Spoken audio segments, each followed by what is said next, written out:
there's a moment when the heart stops recognizing its own rhythm. For Jirō, that moment came under the torrential September rain when Akari Watanabe, the girl he had sworn to hate, the same one who had humiliated him by calling him Little Virgin just weeks earlier, trembled in his arms crying because another man had chosen not to kiss her, and he, inexplicably, felt his world crumbling. But let's rewind, because every love story disguised as convenience begins with a lie no one wants to admit, that sometimes the wrong people arrive at the right time, and the right ones never stop being unreachable. This is the story of how Jirō learned the difference. Chance has a cruel sense of humor. Imagine waking up one morning knowing your romantic destiny will be decided by an algorithm. A digital roulette that pairs students to simulate marriages, not as a game, but as an evaluation, as if love, that volatile and untamable thing, could be quantified in points, measured in compatibility between people, and reduced to something more intellectual. But it really isn't like that. Jirō lived sheltered in pixelated worlds. Video game girls didn't judge, didn't hurt, didn't demand vulnerability. They were predictable. Reality, on the other hand, had claws. And a name, Akari Watanabe.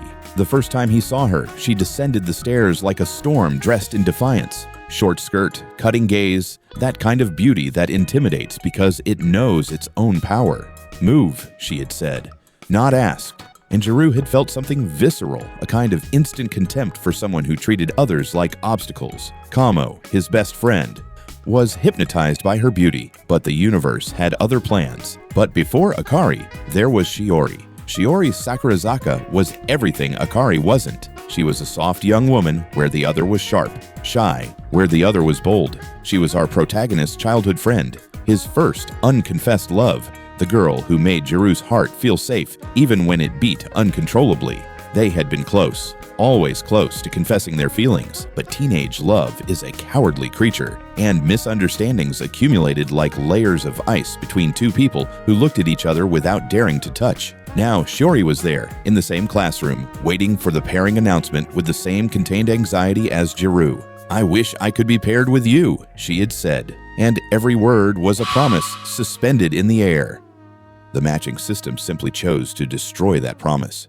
-3 points. The digital board blinked with indifference. Jirō and Akari had lost points before even beginning, simply from the mutual bitterness emanating from their words the moment they saw themselves paired. "I don't want to be with you either," Jirō had said, and the satisfaction of hurting her lasted exactly 3 seconds before she counterattacked with devastating precision. "You have no chance with Shiori," she told him, and he felt it, because truth hurts more when it comes wrapped in malice. But then Akari explained the rules with an urgency that revealed her own desperation. Reach rank A, top 10 of the best couples, and they could switch partners. She could be with Minami, the blonde, popular, perfect guy, and Jirō, our protagonist, with Shiori, his childhood friend. All they had to do was pretend. Pretend affection, pretend compatibility, pretend they didn't despise each other. But I'm sure you can smell where this is going. They had to pretend until it stopped being pretense. And then it happened. Akari approached, too close, invading that personal space Jirō guarded like a fortress for himself, and whispered in his ear with a voice of poisoned velvet, "I'm going to give it my all to be the perfect wife for you. So do your part," she told him. Jirō's heart became a war drum, his face a map of red from embarrassment, and when she looked at him with those eyes that suddenly seemed to contain more than mockery, something shifted in the atmosphere of that apartment they had been assigned. First kisses are uncharted territories. When Akari asked for a little kiss before his friend arrived, Jirō saw the challenge in her eyes in the moment when she said, "Of course, since you've never been with a girl, you'll never have a girlfriend. I understand." In that moment, after hearing that, something in him broke, or perhaps was freed. He took her by the shoulder, lifted her face, and closed the distance between their lips with a decisiveness that surprised even himself. It wasn't a shy kiss on the cheek like she expected. It was real contact, skin on skin, the taste of mutual surprise and something more dangerous, curiosity. Akari was petrified, eyes wide as plates. "I didn't tell you to kiss me on the mouth," she whispered afterward, but her voice trembled as if contradicting herself, and Jirō knew he had crossed a line with no map back. That night, while playing video games with Kamo, his friend, pretending normalcy, Pretending his world hadn't turned upside down, his mind kept throwing him one thought. Akari's lips were soft. Too soft for someone he was supposed to hate, right? Storms have a gift for revealing truths. A week of tense cohabitation, 0 points. Rank 72 of 75 couples. Jirō was waiting under the rain when Shiori appeared without an umbrella, vulnerable and perfect, and nestled beside him. "I don't like you calling me by my last name," she confessed. "I want you to call me Shiori, like before." It was the moment, the perfect opportunity for our protagonist, the right girl telling him the right words at that moment. But then, Minami arrived, that damn popular blonde, calling her by her first name with earned familiarity. And Jirō, cowardly and stupid, responded, "See you tomorrow, Sakurazaka."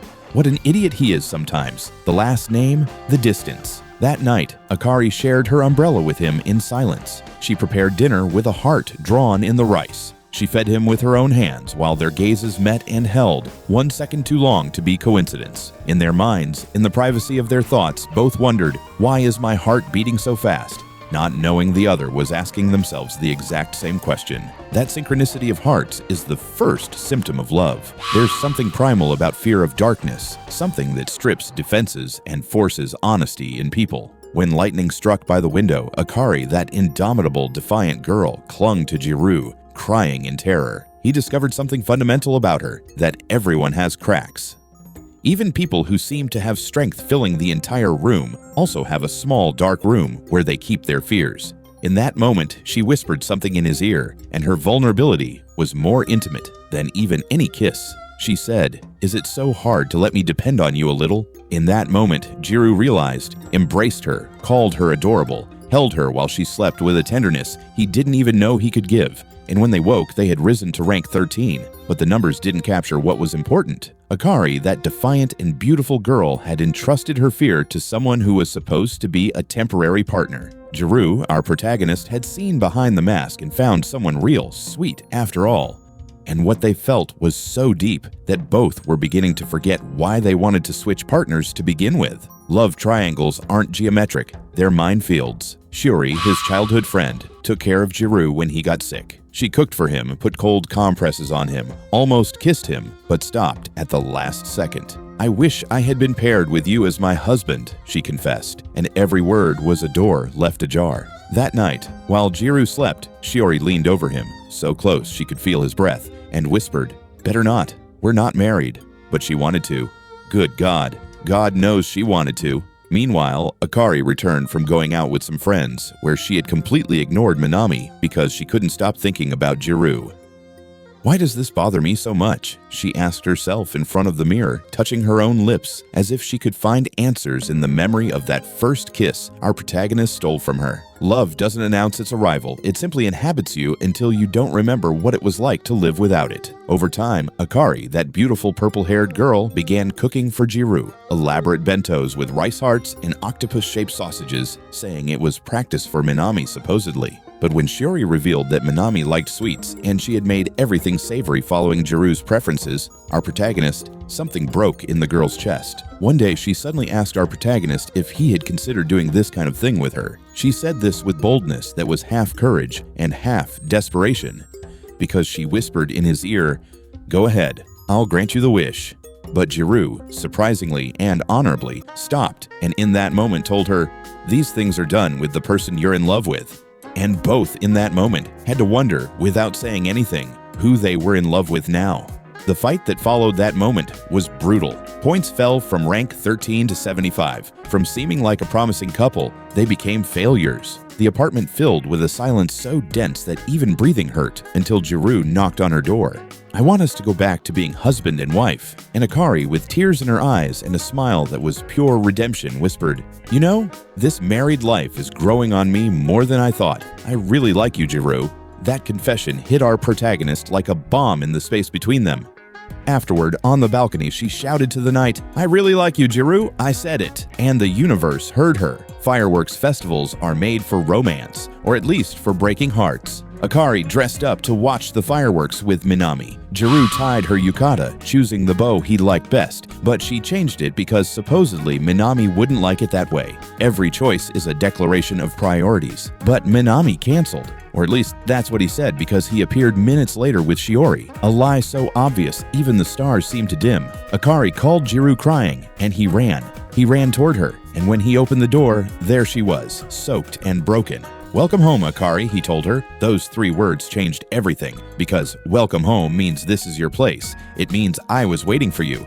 It means you matter more than I can admit. They watched the fireworks together from the balcony, and when Akari asked him to tie the yukata bow however he liked, she wasn't talking about fabric. She was saying, "Make me yours, choose for me, be mine." And Jirō finally understood. The summer job by the sea should have been idyllic. Everyone together, Jirō, Akari, Shiori, Minami, Kamo, uniforms, milkshakes, golden beaches. But jealousy is slow poison. Jirō and Shiori in the kitchen, getting cream on each other and cleaning themselves with an intimacy that made Akari feel her chest compress. "Please don't take your eyes off me," Shiori had said, and they almost kissed. Almost. Always almost. "We went all day without hugging. Treat me like always." But what she was really saying inside was, "Look at me. Choose me.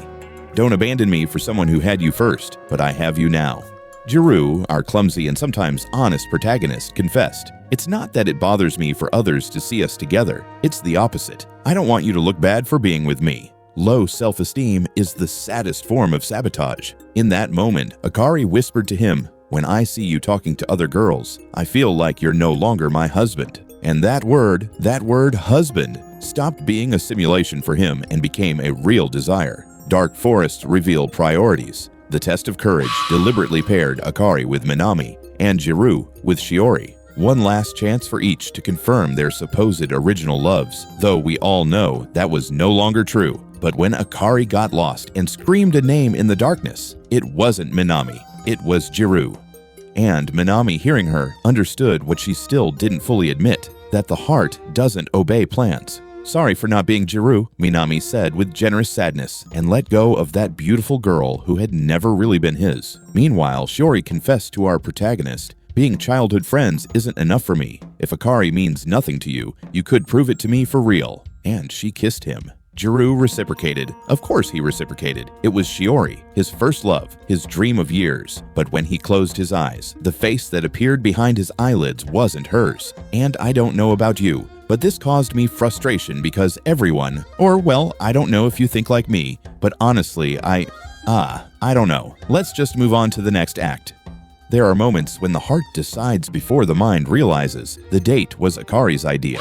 She got ready for hours, perfect makeup, outfit chosen specifically because once Jirō had mentioned he liked that style. She would later confess that she only dressed like that for him, but anyway. The vulnerability in her voice was music without melody. They had coffee, visited a cat cafe, won plushies, took photos, everything ordinary and calm, everything perfect. And when they reached the shrine alongside Shiori, who had casually joined, and the 3 made wishes in silence, Jirō, our protagonist, finally knew what his wish was. It wasn't to recover the past or have anything with that childhood friend, because that no longer mattered to him. The only thing he wanted, the only thing he wished for, was to protect his present. Rank 4, Jirō and Akari. Rank 3, Shiori and Minami. Both couples had reached Rank A, the goal they had set at the beginning when everything was points and strategy and pretense. Now, if they wanted, they could switch partners. Now they could have what they supposedly originally wanted. But what did they want now? After everything that had happened, Jirō looked at Akari, this girl he had despised, who had challenged him, who had called him lonely, to put it one way, who basically had been with no girl before with cruelty, and then had looked at him with tenderness. And in that moment, he wondered when she had stopped being a means to an end and had become what he wanted. Akari looked at the rankings board and felt an emptiness where there had been tranquility before. Minami was no longer a goal. He was a memory of who she had been before married life taught her what it really meant to share the heart's space. The season ended right there, with that question suspended in the air like a promise or a threat. Will they choose the love they pursued, or will they choose the love that found them? Look, the marriage practical was designed to teach compatibility, responsibility, simulation of adult life. but no one told them that the heart doesn't simulate, that points on a board don't capture the moment when someone stops being annoying and becomes indispensable to your heart. No one told them that pretending love long enough is the most dangerous way to invoke it. Jirō, our protagonist, began wanting Shiori, his childhood friend, and then Akari began wanting Minami. But at some point, between the insults and the embraces, between the stolen kisses and the nocturnal confessions, between I hate you and welcome home, they began wanting each other. And that perhaps is the most brutal and beautiful lesson of all, that love doesn't always arrive as you planned it. Sometimes it arrives as you needed it, dressed as the least expected person at the most inconvenient moment. Sometimes it arrives and simply says, I'm yours, make me however you like. And you have to decide if you'll be brave enough to answer, you're already perfect as you are, and that's how I love you. But there are 3 specific stories you'll surely like, and I'm leaving them in this top video right up here.